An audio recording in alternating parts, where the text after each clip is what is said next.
نلتمس من الأستاذ الفاضل عبد الودود الندوي حفظه الله ورعاه المشرف على اللجنة الثقافية للنادي العربي أن يقدم تعريفاً موجزاً بفضيلة المحاضر حفظه الله ورعاه. بسم الله الرحمن الرحيم. الحمد لله الذي خلق الإنسان وأكرمه بنعمة البيان،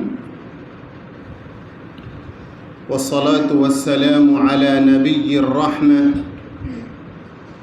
الذي أكرم بالبرهان، وعلى آله وأصحابه الذين اختارهم الله لصحبة أفصح الأنام. أساتذة ندوة العلماء، ويا أيها الحفل الحضور، من دواعي الغبطة والسرور أننا نعقد اليوم برنامجاً ثالثاً من برامج المحاضرات بإشراف اللجنة الثقافية للنادي العربي، وقد استفدنا من قبل من المحاضرين الجليلين.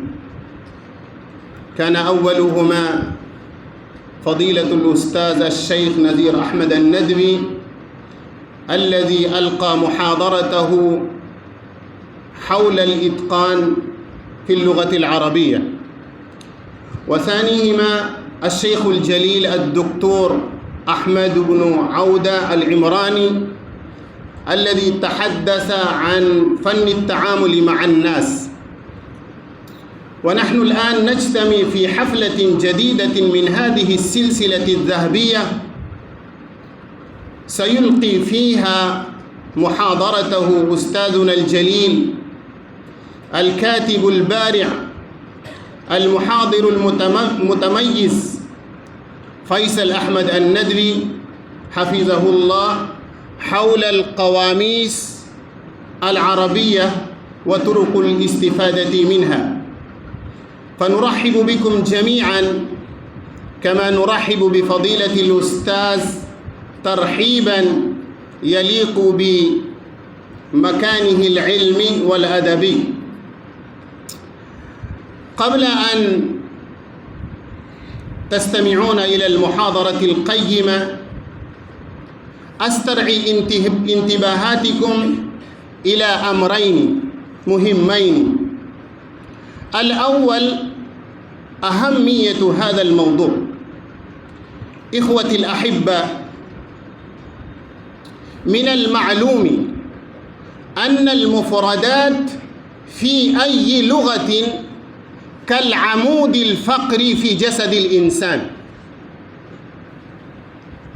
كما أن الإنسان لا يستطيع أن يمشي أو يتقدم أو يتحرك بدون العمود الفقري، كذلك الطالب أو الباحث لا يستطيع أن يتقدم خطوة في ميدان البحث والتحقيق بدون هذا الموضوع.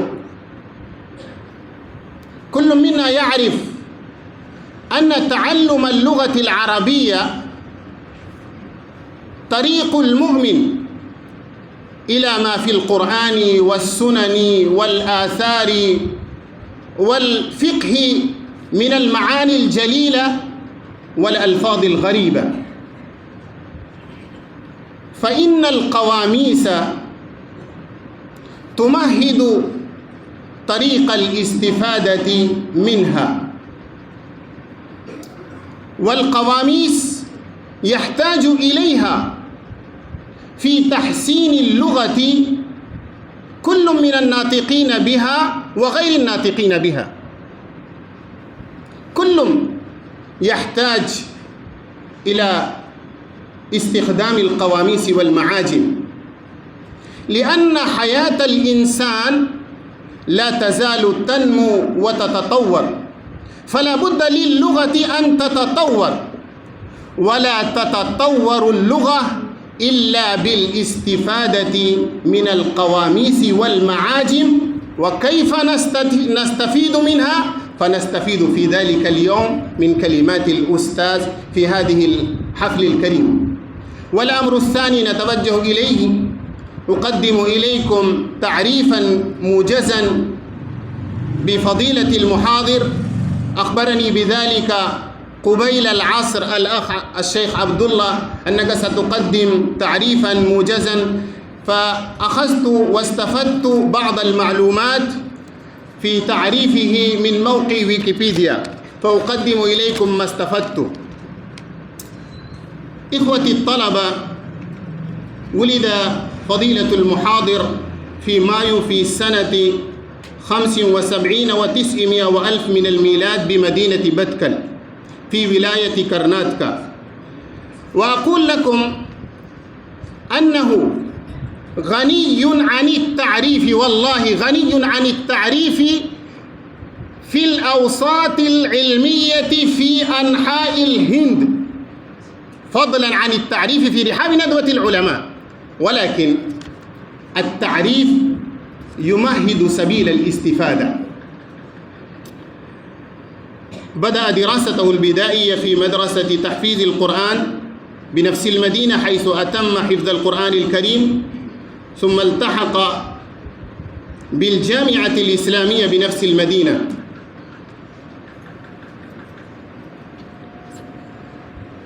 السلام.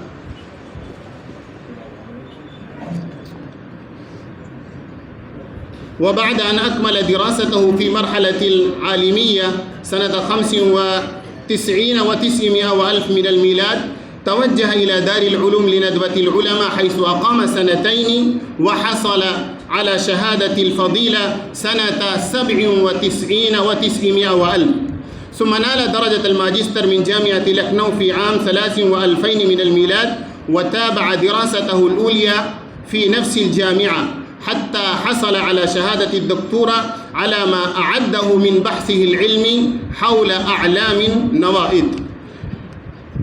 إليكم أسماء مصنفاته القيمة في العلوم المختلفة، منها كتاب مهم للشيخ إمران خان الندوي بالأردية باسم مشاهير أهل علم كي محسن كتابين، رتبه ترتيبا جيدا وعلق عليه تعليقا مفيدا قيما، منها الآثار البينات في فضائل الآيات، والسلطان تيبو الشهيد البطل المجاهد والحاكم المثالي، وكيف نقوم بالدعوة الإسلامية في الهند، والدكتور محمد حميد الله نظرة خاطفة على حياته ومآثره، وباقر آغاه النائتي نبذة عن حياته وأعماله، والحوار في سيرة النبي المختار صلى الله عليه وسلم، والحديث والمحدثون محمد نبي الرحمة صلى الله عليه وسلم، وكذا ألف وصنف كتبا كثيرة بالأردية. ولكن أريد أن أكون بهذا القدر اليسير مكتفيا لكي تستفيدوا منه كثيرا. وآخر دعوانا أن الحمد لله رب العالمين.